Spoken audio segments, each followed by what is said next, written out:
mas entendendo que em Deus nós já somos supridos em tudo, nós podemos nos relacionar sem expectativa de ter a nossa carência, o nosso desejo suprido no outro, porque já somos supridos em Deus. Amém. Amém? Por isso que eu falo constantemente que a minha oração não é que Deus enche essas cadeiras com as pessoas desse bairro, mas que Deus encha esse bairro com as pessoas que estão nessas cadeiras. Porque a virtude para transformar um bairro está aqui, naqueles que entregaram a sua vida. Por isso que nós somos um rio que corre para fora, cumprindo a vontade de Deus, para que todos possam entender quem Deus é, através das nossas vidas. E isso se resume quando Jesus nos diz que nós devemos amar a Deus acima de todas as coisas, e o próximo como nós por Ele fomos amados. Por quê? Porque amar o próximo como a mim mesmo só é possível quando eu tenho referência no amor de Deus. Porque esse amor próprio que eu tenho, sem Deus, ele é animal, terreno e diabólico. Nós somos egoístas por natureza. Então por isso que eu preciso ter em mim o amor de Deus, para que eu possa amar o outro no amor de Deus, assim como Jesus disse, assim como eu vos amei. E aí a gente pode relacionar em paz, sem medo, sem nenhuma expectativa na carência, mas tendo em tudo aquilo que Deus quer nos ensinar a partir da sua palavra. Amém? Por isso que para nós isso é plenitude. É quando eu vou lá me relacionar, qual que é seu nome? Com a Leda, sem esperar receber dela nada, mas tendo a disposição de entregar a ela tudo. Diferente daquele homem, daquele coxo que estava na porta do templo. Quando vinha Pedro e João, ele olhou para eles, esperando receber deles esmola, dinheiro. E ele disse assim: ó, eu não tenho grana, mas o que eu tenho, eu te dou, que é Cristo. Então o que pode suprir no outro, ao ponto do outro não ter falta de nada, é Cristo. Só Cristo. Por isso que nós somos essa igreja, que se relaciona no Cristo, entregando, doando e se dispondo a cumprir aquilo que eu quero te chamar. E eu queria ler o texto para a gente apoiar a nossa meditação aqui. E você pode só um pouquinho.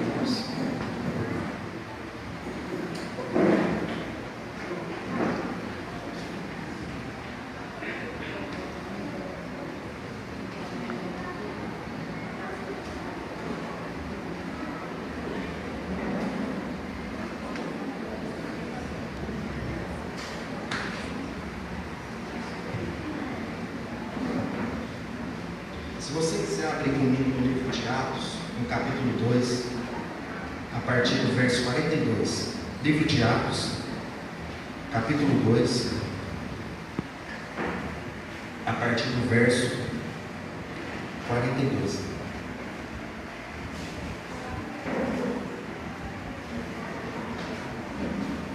Lá está escrito: e perseveraram na doutrina dos apóstolos, na comunhão, no partir do pão e nas orações. Em cada alma havia o temor, e muitas maravilhas e sinais eram feitos pelos apóstolos. Todos que criam estavam juntos e tinham tudo em comum. Vendiam suas propriedades e bens, repartiam com todos segundo a necessidade de cada um. Perseverando unânimes todos os dias no templo, partindo o pão de casa em casa, comiam junto com alegria e singeleza de coração, louvando a Deus e caindo na graça de todo o povo. E todos os dias acrescentava o Senhor, ou seja, a igreja, aqueles que iam sendo salvos. Esse texto para nós é forte, porque existe o Evangelho e o resultado do Evangelho. O Evangelho é o que Jesus repartiu, que é a sua própria vida, que tem a capacidade de mudar a gente de fora para dentro. Entende? Perdão, de dentro para fora. Então só o Evangelho de Jesus tem o poder de nos mudar de dentro para fora.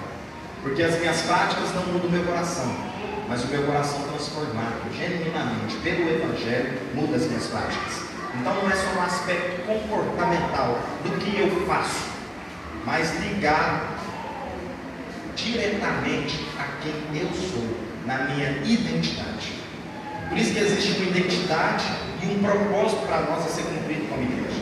Identidade fala acerca de quem nós somos. O propósito fala acerca daquilo que Deus nos comissionou. Então, para a gente entender, esse texto fala muito sobre isso, para a gente pensar acerca do que é o Evangelho, o resultado do Evangelho, a gente olha para a igreja de Atos. A igreja de Atos é o resultado daquilo que Jesus veio aqui manifestar em favor de nós, para que nós agora pudéssemos revelar às pessoas esse amor de Deus, para que as pessoas pudessem ver em nós, a igreja, o amor de Deus, para que as pessoas pudessem ver em nós, o povo de Deus, as suas virtudes, para que as pessoas pudessem olhar para nós e ver em nós aquilo que Deus é, entendendo em todo o tempo aquilo que Ele nos chamou e sendo transformado por isso, ao ponto das pessoas conseguirem olhar em nós e identificar o quê? As virtudes do caráter de Cristo. Porque a única coisa que é capaz de convencer o homem do pecado, do juízo e da justiça é o Espírito de Deus. E o Espírito é aquele que nos transforma.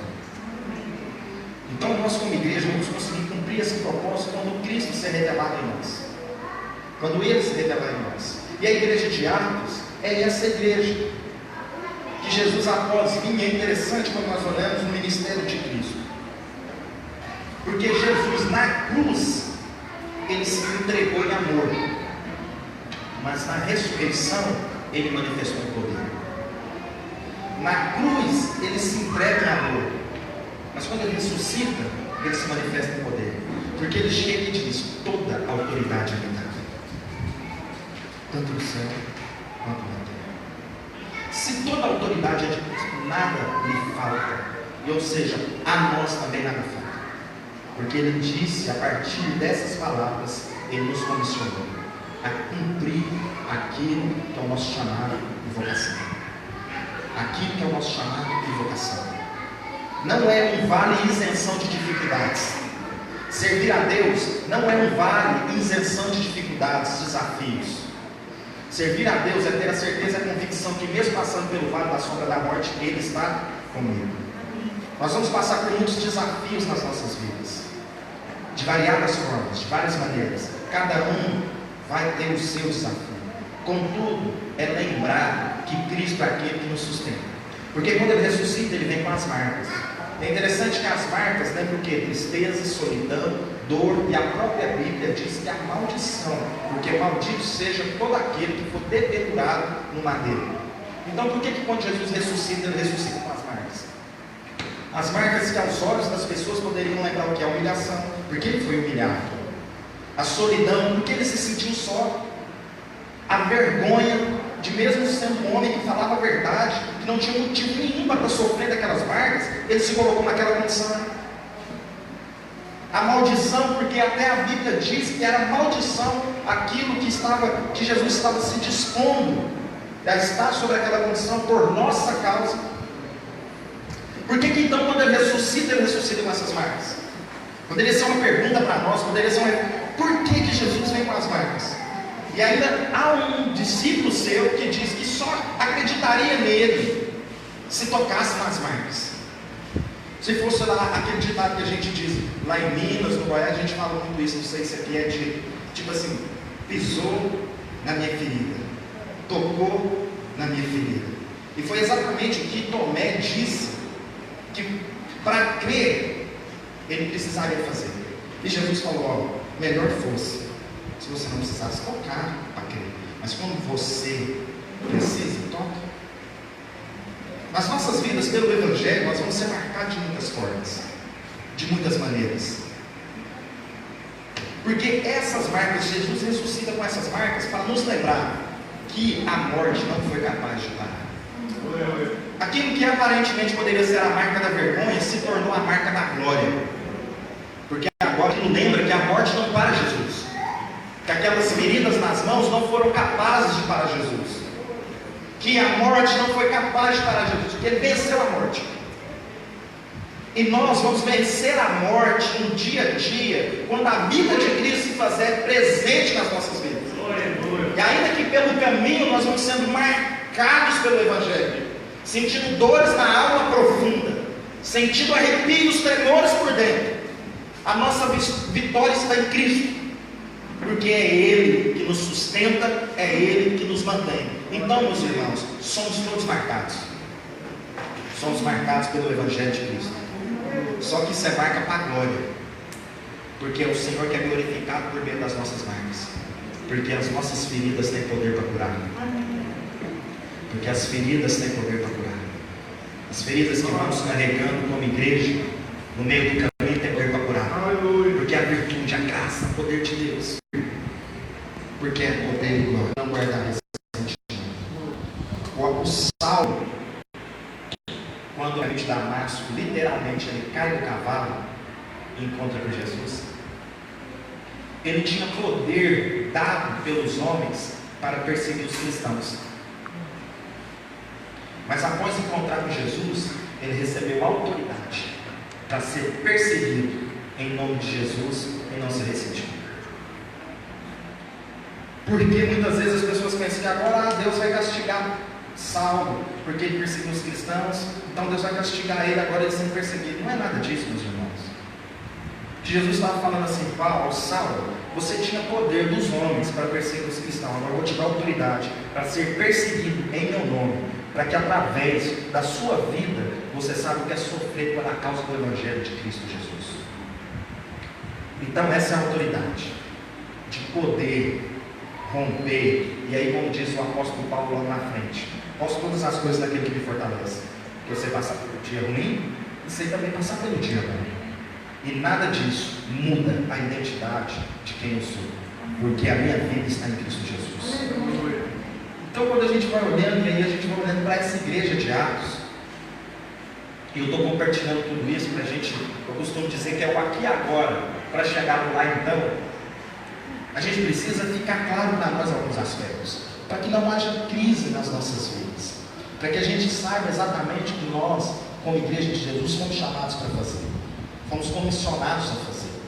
Quando o livro de Atos aqui diz que é o resultado daquilo que esse Cristo fez, quando ele começa dizendo aqui para nós que eles tinham tudo em comum, que eles estavam na comunhão, no partir do pão, nas orações. Anteriormente, no capítulo 1, diz o quê? Que eles tinham que ser revestidos do poder. Ficaram em Jerusalém até que do alto sejais revestidos de poder. Antes de Jesus enviar essa igreja para transformar esse bairro, ele envia o Espírito para a igreja. Antes de fazer a obra em nome de Cristo, Cristo faz a obra dentro de nós, para que a gente possa entregar aquilo que a gente tem, e não aquilo que a gente sai a respeito, mas não conhece de fato como é, porque é dentro. Então, antes de enviar a igreja para fazer as obras, ele envia o Espírito para a igreja. Sejam revestidos do poder do Evangelho de Cristo Jesus. Nós, como igreja, temos que ser revestidos do poder do Espírito. Nós temos que estar cheios do Espírito, porque só o Espírito Santo de Deus é capaz de convencer o homem de pecado, do juízo e da justiça. Por isso que nós temos que constantemente ser guiados pelo Espírito, dirigidos pelo Espírito, governados pelo Espírito, porque muitas vezes nós temos o Espírito, mas o Espírito não nos tem. A Bíblia diz que ninguém confessa que Jesus é o Senhor a não ser pelo Espírito Santo. Então todo mundo que confessa tem o Espírito. Mas ser guiado, dirigido e governado pelo Espírito é outra questão. Você pode até ouvir o Espírito e não obedecer o Espírito.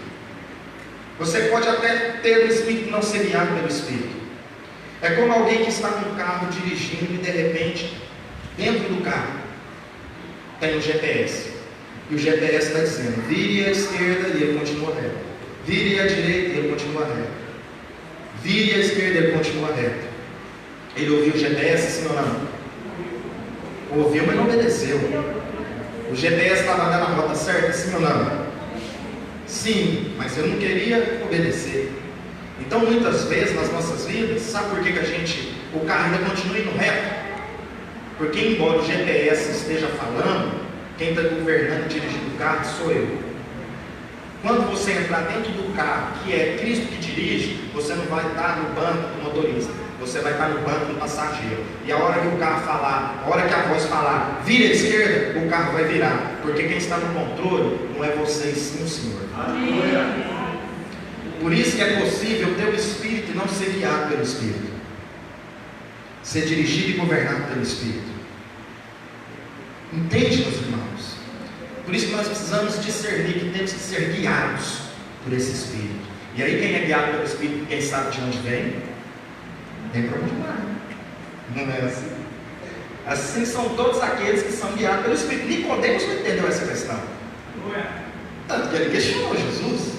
Ele entendia que Jesus era mestre, porque ninguém faria os sinais que Jesus estava fazendo se o Senhor não fosse com ele. E ele foi ter com Jesus na madrugada, na noitinha, na calada. Na caladinha da noite ele foi lá ter com Jesus. Porque vai que a reputação dele diante dos fariseus, o que vão pensar? Afinal de contas, Jesus era falava heresias. Ele vai ter com Jesus e quando ele chega lá, ele diz isso. E Jesus conversa com ele e diz: é necessário nascer de novo. E o homem natural avalia as coisas a partir das coisas naturais. E Nicodemus pensou: pode um homem já velho voltar para o ventre da sua mãe? Jesus falou: não é isso que eu estou dizendo. É que aquele que não nascer da água e do Espírito não poderá entrar no reino do céu. Nicodemus era mestre, ele tinha conhecimento bíblico. E ele não tinha só conhecimento bíblico, ele tinha prática daquilo que a Bíblia propunha para todo aquele que acreditava em Deus. Então ele tinha conhecimento e ele tinha prática. Mas o que lhe faltava? O Espírito. Ele conhecia, ele tinha prática, mas lhe faltava o Espírito. Nós temos que ler a Bíblia com o Espírito com o qual ela foi escrita. Nós temos que ter uma relação com os irmãos espiritual. Nós temos que ter uma vida guiada pelo Espírito, porque nós podemos ter conhecimento, ter prática e ainda assim não ser guiados pelo Espírito. Nós vivemos em um dia que a informação para nós não é uma questão, porque há 40 anos, 30 anos atrás, 50 anos atrás até poderia ter sido, porque a informação era restrita, poucos tinham acesso à informação. Então absorver dados e conteúdos era difícil, não era todo mundo que tinha acesso. Hoje basta alguém com um smartphone colocar no Google e ele tem informação sobre tudo e sobre todos. Então informação não é uma questão. Prática, muitos praticam várias coisas, então não é uma questão. Mas a pergunta é: onde está o Espírito? O Espírito que nos guia e nos governa. Por isso que lá em Alto já é revestido do Espírito. E o resultado é comunhão, partir do pão, orações. O que é comunhão? Às vezes a gente tem um pensamento equivocado do que é comunhão. Quem é Vitória? Eu vou ver quem é crente. Quem é Bahia? Aí. Quem é Vasco? Vasco, irmão? Ué, glória a Deus, velho. Isso, não. Você sabe que Vasco é um time de crente, né? Ué, a cruz no coração. Na hora que a gente chega lá para ganhar melhor dado que receber, a gente sempre fica em segundo, dá um lugar por irmão. Aí, coisa de crente. Achei aqui, o Espírito testifica, irmão. Aleluia. Olha que coisa interessante. Uma torcida de futebol, está todo mundo com a mesma camisa lá da torcida, certo? Eles estão em comunhão, sim ou não? O que vocês acham? Sim ou não? Quem acha que sim, levanta a mão. Quem acha que não, levanta a mão. Então olha que interessante. Uniformidade é diferente de unidade. Eles estão uniformes, eles estão de uniforme, mas eles não estão em unidade. Porque embora eles estejam usando até a mesma camiseta, eles não têm o mesmo coração. E o crente, por isso que o Vasco é o time de crente, que mesmo estando com a camisa de um time que todo mundo fala que vai cair, a gente crê que todas as vezes que cai o Senhor levantará. Mesmo estando com outra camisa, nós temos o mesmo coração, porque maior é o que nos une do que o que nos separa. E o que nos une é um só coração em Cristo Jesus. É isso que faz a gente ter unidade, que é diferente de uniformidade. Então no estádio pode um uma torcida toda está usando a mesma camisa e ainda assim não tem uma só fé, um só batismo, um só Espírito, um só coração. Estão entendendo? Então, quando a gente pensa que compartilhar e ter comunhão é além de usar a mesma roupa, é além de estar no mesmo lugar, muitas pessoas pensam que ter comunhão é fazer churrasco junto. Não é? Vamos fazer uma comunhão. Aí faz um churrascão. Irmão, para fazer um churrasco juntos, não precisa ter comunhão. Dois inimigos fazem churrasco juntos. Sabe o que eles precisam ter em comum? A fome. Dois inimigos com fome. Larga a briga para comer. Entendeu, meus irmãos? Porque para ter comunhão não precisa. Se comunhão fosse churrasco, para ter comunhão dois inimigos teriam. Basta ambos ter fome. Então, dois amigos tendo comunhão pode fazer churrasco. Mas não quer dizer que churrasco é comunhão. Entende? Porque comunhão é além do que relacionamento. A gente no Santo na Terra fala muito de relacionamento, né? É interessante isso. Porque uns bebem água, eu bebo café. Por quê? A gente precisa ter comunhão através de um relacionamento. Entende? Mas não quer dizer que o relacionamento define a nossa comunhão. Vou explicar. Um homem pode ir no prostíbulo e ter um relacionamento com uma prostituta, sim ou não? Claro que sim. Se ele quiser, ele vai lá num prostíbulo e tem uma relação com a prostituta. Ele teve comunhão com ela, sim ou não? Mas ele teve relação. Ele teve uma relação com a finalidade de benefício dele, os seus desejos, os seus anseios atendidos. Uma relação de troca, onde um paga e o outro tem o que ele está comprando, ok? Comunhão é quando ele vai lá, pega essa prostituta, olha nos olhos dela e fala o seguinte: agora você vem comigo, eu vou te dar o meu nome, eu vou te dar uma casa, eu vou te dar uma família, eu vou te dar uma mesa, eu vou te dar filhos. Agora ele está tendo comunhão. Agora ele é um com aquela mulher, que é exatamente o que Jesus fez conosco. Um povo prostituído com outros deuses. Ele vem aqui, olha para nós, nos chama, assume um compromisso conosco, nos dá o seu nome, porque ele diz: em meu nome vocês receberão o poder para pisar na cabeça de serpente e escorpião. Ele nos nomeou para que nós podemos ir e dar fruto. Ele nos deu o quê? Uma família, porque ele nos deu um pai e nos deu uma família cheia de irmãos. Ele nos deu o quê? Uma mesa, porque ele nos chamou para a mesa da comunhão. Ele nos deu o que agora? Um coração, porque somos um com Cristo. Entende, meus irmãos? Então, comunhão é além de relacionamento. Porque existe uma diferença entre se comprometer e envolver. Alguns vão lá e envolvem, mas não se compromete. Envolve, mas não se compromete. Nós vivemos em tempos de envolvimentos e pouco comprometimento.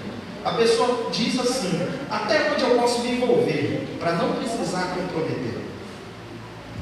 Ele vem nas reuniões, ele vai ao culto, ele está lá, mas na hora que aquilo vai comprometer aquilo que ele não quer que mexa, ele diz assim: não, aí eu não posso. Aí eu não posso. É por isso que nós não temos que ter só voluntários, nós temos que ter discípulo. Porque discípulo compromete. Voluntariado muitas vezes é só a hora que pode. E Jesus não precisa de crente de horas vagas.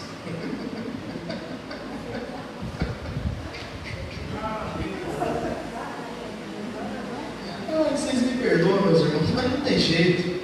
Entendeu? Deus não precisa de crente de hora vaga, meu irmão. Deus não precisa de crente de horas vagas. Ele não deu tempo para a gente que ele tinha. Ah, a hora eu posso. Ele nos entregou todo o tempo. Ele nos entregou tudo. Ele nos entregou a vida. Então a gente precisa entender o que de fato é comunhão. O que é comunhão? Entendeu? Partir do pão é mais que você estar na mesa para comer. Tem gente que acha que partir do pão é comida. Não tem nada a ver com comida, irmãos. Partir do pão é muito mais do que comida. Partir do pão é uma partilha de vida. Muitas vezes, presta atenção. Quem vai para os lugares pensando em comida, pensa em cadeira, não pensa em mesa. Porque cadeira fala sobre mim, a mesa fala sobre nós. Então quem quer comer, pensa em cadeira. Quem quer servir, pensa na mesa. Aqueles que estão sentando para beneficiar, estão pensando só no lugar onde vai sentar. Minha cadeira, minha posição, meu lugar, e como é que vai ser assim, o que é que eu tenho, o que é que eu não tenho. Esse está pensando em comida. Quando eu falo comida, ele está pensando só nos benefícios para ele. Agora quem preocupa a cabeça está pensando em servir. Por isso que Jesus me falou para a gente preparar as cadeiras. Prepara as cadeiras. Ele não falou para preparar a cadeira. Ele falou, prepara uma mesa. Prepara uma mesa. Os irmãos de José, depois de ver tudo que fez com ele, ele sente o quê? Fome. Foi acabando a comida, foi acabando tudo que tinha. Qual que era o único lugar que tinha comida, irmãos? Lá no Egito. Só que eles não sabiam que quem estava de governador do Egito era o cara que foi lançado na cova. É o cara que foi acusado injustamente lá na casa do Potifar. É o cara que foi para a prisão. E agora estava lá de governador do Egito. E aí os caras foram lá no Egito porque eles queriam o quê? Comida. E na hora que eles chegam lá pensando em comida, eles não reconhecem quem? O irmão. Mas o irmão que não pensava em comida, reconheceu os irmãos. E aí, José pegou e deu comida a eles. Mas deixou um para elas. E falou, traz o restante. Volta para a mesa.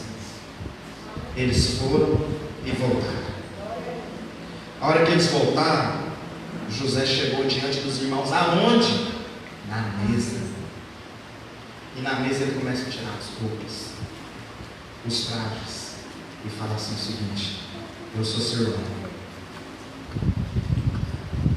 Então muitas vezes quem pensa em comida não lembra dos irmãos, mas quem pensa na mesa reconhece todos aqueles que são da família. Por isso, lá em Salmo diz: prepara uma mesa para mim na presença dos meus inimigos. E aí sabe quem vai ser servido nessa mesa, irmão? Você.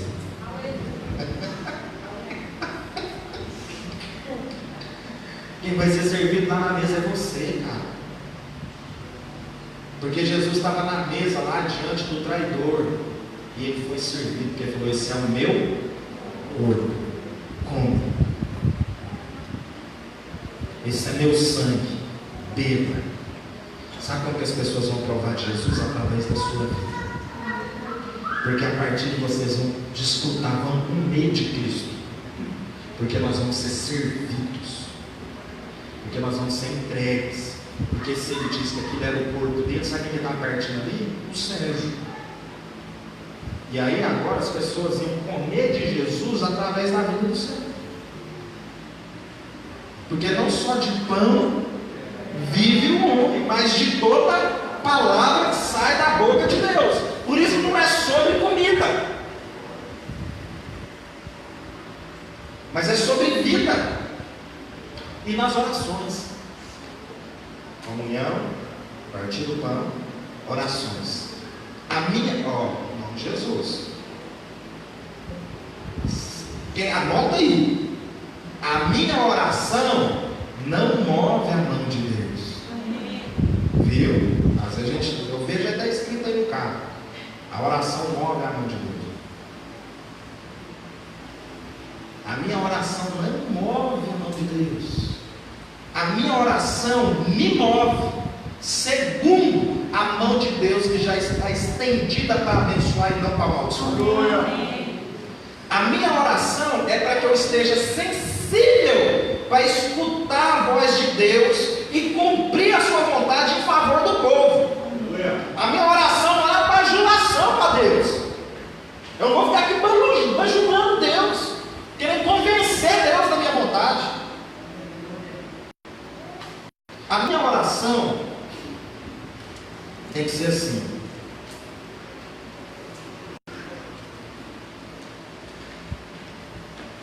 O que está escrito aqui? Não, aqui começa a oração. Deus, escreva aí o que o Senhor quer que eu faça para a honra e glória do Senhor.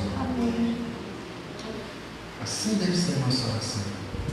A Bíblia diz que todas as nossas petições têm que ser conhecidas diante de Deus. É claro que eu vou abrir e falar do meu coração a Deus, mas eu preciso me colocar na disposição de ouvir aquilo que Deus quer que eu faça, segundo aquilo que é a vontade dEle, que é boa, perfeita e agradável. Por isso que toda hora e todo momento é importante a gente entender isso. A comunhão, partilha do pão e as orações, que isso vai mostrando. E agora a gente vai começar a falar um pouquinho de pequeno grupo, porque algumas coisas tinham que estar claras na nossa cabeça, mas a gente começa a falar. A igreja é um meio de revelação de Deus nessa terra. Como Deus se revela? A partir das relações da comunhão. Ok? Porque as pessoas vão começar a participar e ver Deus em nós. Pequeno grupo tem um livro que fala sobre as 8 marcas de qualidade de uma igreja, a saúde de uma igreja. Quando nós pensamos em pequeno grupo, nós não estamos falando de uma forma de fazer pequeno grupo, nós estamos falando do conceito de pequeno grupo, porque a forma para nós não é tão relevante, mas não é tão. Mais importante do que a forma é o para quê e por quê. Qual é a motivação que nos leva a fazer e não o que estamos fazendo. Às vezes as pessoas tendem naturalmente a achar que... Quem participa de pequeno grupo aqui? Quem não participa, levanta a mão. Sem vergonha. Tem que participar de pequeno grupos, irmãos. Pequeno grupo é vida. Sabe por quê? Porque o pastor está aqui pregando no domingo e é uma bênção, Deus fala conosco, somos renovados, mas é lá no pequeno grupo que você vai ter nome. Você vai conhecer o seu irmão vai ter nome, você vai conhecer a história dele, porque às vezes você senta do lado aqui do seu irmão no culto e você nem sabe como que é a vida dele, o que ele passou por essa semana, quais são os desafios. Você vai orar por ele, você nem sabe o motivo. Por quê? Porque não tem comunhão. Então, lá na nossa comunidade, em Morrinhos, o pequeno grupo, nós temos lá no que diz Efésios 4, os 5 ministérios, não é? Então lá fala dos pastores, lá fala dos evangelistas, lá fala dos mestres, lá fala do apóstolo, não é? Lá fala dos profetas. Então 5 ministérios, que fala sobre a unidade do corpo de Cristo. Dentro desses 5 ministérios, que é da parte orgânica da igreja, de natureza da igreja, e não só de ordem, é uma questão de natureza da igreja, os 5 ministérios, o pequeno grupo está lá dentro do ministério do pastoreio, que é o ministério do cuidado, do nome, de estar junto, de conhecer, de ter relacionamento, de saber quem nós somos uns para os outros. Por isso a importância de você ser e participar de um pequeno grupo. Porque se a sua vida espiritual estiver resumida a culto, o culto é 2 horas, 1h30. Então a sua vida espiritual é muito rasa. Você tem só o culto durante a semana toda. Ah, pastor, mas me falta tempo. Então, irmãos, assim, busca um pouco tempo para você meditar, para você ler a leitura, para você ter comunhão com alguém. Eu sei que às vezes é difícil, devido às atividades que nós temos, mas nós temos que pedir a graça de Deus para ele ter como, senão fica pouco. E aí, eu vou contar uma historinha para vocês. Muitas vezes, pode eu tiver que parar, muitas vezes assim, na nossa mente é interessante, porque todos nós aqui no Brasil, a maioria no Brasil como um todo, a gente tem uma herança cultural religiosa, porque fomos catequizados a partir da Igreja Romana, que é a Igreja Católica Apostólica Romana. Então fomos catequizados. E a maioria de nós, depois, a gente vai aprendendo que na religião católica tem um santo para cada causa, não é? Tem um santo dos olhos, tem um santo das dores, das feridas também? Essa é nova para mim. Tem o das feridas, o que mais? Das causas. Se tudo der errado, tem das causas impossíveis. Casamenteiro, esse aí as mulheres sempre lembram. Tem uns que enterram o santo até de cabeça para baixo no feijão, não sei, não é? Eu já vi um negócio desse aí, tipo uma simpatia, não é? Exato. Daí a gente vai vendo que tem um santo para cada causa, não é verdade? Aí o santo disso, o santo daquilo, o santo daquilo, o santo daquilo outro. Só que aí, olha que coisa interessante, nós convertemos, viemos para Cristo e aprendemos que agora nós não podemos mais invocar aí essas imagens de cultura, porque tem boca, mas não fala, tem ouvido, mas não ouve, tem olhos, mas não vê, e torna semelhante a eles todos esses que tais práticas praticam ou cometem. Então a gente aprende que não pode mais agora que tem um santo. Mas sabe o que a gente aprende? Aí a gente não transforma a cultura de entendimento. Aí sabe o que nós fazemos, irmãos? Já que nós não podemos fazer um santo para cada causa, a gente cria um culto para cada causa. Aí a gente está inventando culto.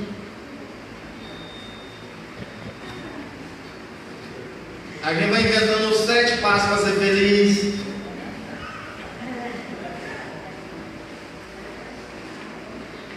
O culto da vitória, o culto empresário, mas nós não fazemos do servente pedreiro. É nós, estou falando de mim também, de nós aqui, essa raça é nossa. A gente vai inventando culto. O culto da chave do carro, o culto do tijolo, o culto do sal. Irmão, a gente vai inventando culto. A gente vai inventando culto e vai dando nome. Sabe por quê? Eu fico pensando, qual é a vitória que Deus precisa? Qual é a porta aberta que Deus precisa? Qual é os 7 passos que Deus tem que dar? Sabe o que nós estamos criando? Um culto onde a única coisa que vai ser contemplada é a nossa vontade, o nosso desejo, porque nós ainda somos religiosos, não tivemos uma transformação na nossa mente. Deus cura, liberta, sara. Deus abre porta, porque a porta Deus abre, ninguém fecha a porta, Deus fecha, ninguém abre. Deus faz todas essas coisas, Ele faz tudo isso mesmo. Ele é um Deus de vitoriosos. Mas eu vou te falar, faça simplesmente um culto a Deus, e Deus vai fazer tudo aquilo que lhe apraz. Não precisa ficar aqui tentando convencer a Deus. Mas muitas vezes nós somos religiosos, está vendo? Aí a gente acha que é culto. O que vai te abençoar é uma vida de adoração. E o fato de estar aqui com os seus irmãos é para olhar uns nos olhos dos outros, poder congregar, dar um abraço. Aqui é o nosso quartel-general, onde nós vamos fomentar, vamos sonhar, vamos orar, vamos profetizar, vamos ser renovados no Espírito. Mas a nossa vida comunitária não é limitada a 1h30 de reunião. Então entenda a importância do pequeno grupo, de ser pastoreado, de caminhar junto, de conseguir partilhar o coração, de conseguir olhar nos olhos uns dos outros, encontrar vida. Encontrar a vida que pastor, o conselho da igreja não está querendo arrumar mais agenda para você não. Nós estamos lotando a nossa agenda para ver se conseguimos cuidar de você melhor, porque sabemos que tem uma responsabilidade diante de Deus. E porque essa responsabilidade é que nós estamos aqui todo mundo preocupado é com mesa, não é com cadeira não. Por isso que está aqui a mesa posta, para você poder comer e alimentar de tudo aquilo que o Senhor quer te servir. Por isso nós precisamos entender isso, irmãos. A gente precisa entender que o pequeno grupo para nós é saúde, é pastoreio, é lugar de conhecer, de saber, de história, de convidar novas pessoas. Às vezes, a pessoa, amiga da Carol, vai ter dificuldade de vir aqui, mas às vezes ela vai lá na casa da Carol, não é verdade? Às vezes, o amigo que não vem aqui, ele vai lá, e você vai lá, ele conhece Jesus lá com vocês. Eles vêm aqui porque ele quer conhecer o resto da família. Entende, meus irmãos? Então, faça parte de um pequeno grupo. Faça parte de um pequeno grupo. Abra o seu coração. Abra o seu coração. Deixa Deus fazer a obra. Deixa Deus te mostrar. O pequeno grupo, ele é para edificação do corpo, para edificação da igreja, para edificação das nossas vidas. A minha preocupação aqui não é falar como você vai fazer o pequeno grupo, mas é por que você deve participar do pequeno grupo. O como eu não posso falar, é igual plantação de igreja. É uma coisa curiosa. A gente não define a plantação da igreja a partir do que a gente faz, mas a partir do povo que nós queremos comunicar. Porque às vezes as pessoas vão pensar, vamos plantar uma igreja. A pessoa pensa em culto, ela não pensa a igreja. Vamos plantar uma igreja, o cara pensa no conto, o cara pensa no som, o cara pensa na banda. Tudo isso é importante? Muito importante, dependendo do público que você quer alcançar. Porque se o público que você quer alcançar é surdo e mudo, para que você precisa de som? Para quê, meu irmão? O cara não ouve. Você vai ter que estudar outro tipo, outra linguagem, Libras. Entende? Como que a nossa mente às vezes é equivocada? A gente pensa o culto, a gente não pensa o povo. A gente pensa a cadeira, a gente não pensa o irmão. Todo mundo fica preocupado, quantas cadeiras nós vamos comprar? Não, vamos entender o povo que nós vamos servir. Qual que é o povo que nós vamos servir? Por isso que eu estou aqui falando como. Eu estou aqui falando por quê? Porque às vezes o pequeno grupo que você vai abrir pode ser no meio da praça. Um amigo tinha um pequeno grupo numa pista de skate. E daí? Outro amigo tinha um pequeno grupo dentro da universidade. Às vezes o que ele faz lá na universidade não dá para ele fazer lá dentro da minha casa. Às vezes eu faço dentro da minha casa, não dá para ele fazer na universidade. Então não é o como, é o porquê fazemos. Por que fazemos? Porque entendemos que é importante, que o pequeno grupo é de Deus para as nossas vidas, é uma maneira das pessoas serem alcançadas, serem cuidadas, serem pastoreadas e serem inflamadas pelo Espírito Santo. Por isso que nós cremos na saúde da igreja por meio dos pequenos grupos. Por isso que nós sabemos que o pequeno grupo é fundamental para toda a comunidade. Eu sei que alguns não vão conseguir, devido tempo e horário, mas a importância de ter. Um dos primeiros pequenos grupos que surgiu quando a gente olha na Bíblia é o sogro do Moisés. Ele viu lá aquela multidão e falou assim o seguinte: Moisés, cara, faz uns grupos aí menores, uns de 100, uns de 30, uns de 10, senão você não vai conseguir cuidar desse povo todo. Não tem jeito.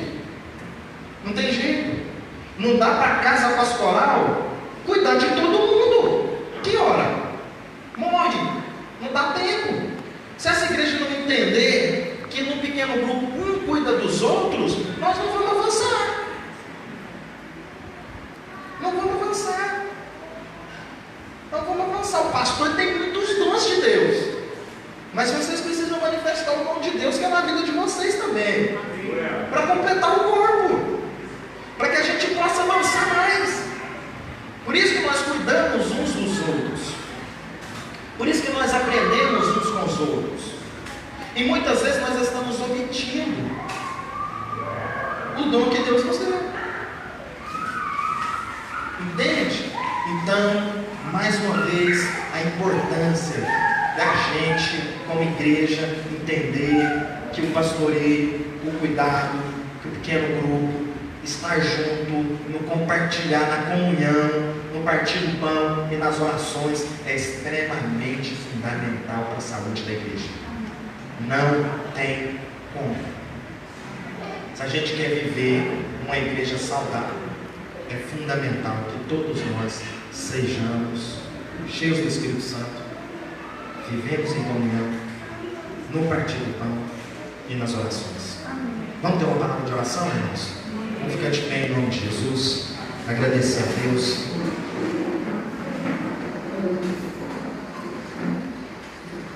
Eu poderia vir aqui e dar para vocês 15 maneiras diferentes de como fazer um pequeno grupo. E de repente ia ser só uma forma adaptada para cumprir uma finalidade que no final você nem sabe por que fazer. Isso é simples de fazer. Isso a gente consegue fazer até com um animalzinho, com um cachorrinho. A gente consegue adestrar. E lá dá um treinamento e ele fica adestrado no seu comportamento para cumprir uma finalidade. Mas o nosso intuito aqui é emancipar a sua mente, para que você entenda a importância e porquê do pequeno grupo. Quem crê no pequeno grupo aí, irmãos? Amém. Então participe. Faça parte de um. Porque no final das contas, quando Jesus viu a multidão, o que ele fez? Sentou com 12. Porque ele entendia que a partir daquele grupo, ele afetaria outro, ele afetaria outro, ele afetaria outro. Amém? Deus, obrigado. Obrigado nessa manhã pela oportunidade de compartilhar com os meus irmãos, meu coração. De poder compartilhar aquilo que o Senhor tem falado conosco, aquilo que o Senhor tem ministrado em nossas vidas. Eu peço que o Senhor renova cada um aqui pelo poder e a virtude do Espírito. O Senhor, ó Deus, vem manifestar o seu querer, a tua graça, a tua verdade, o teu evangelho em cada coração.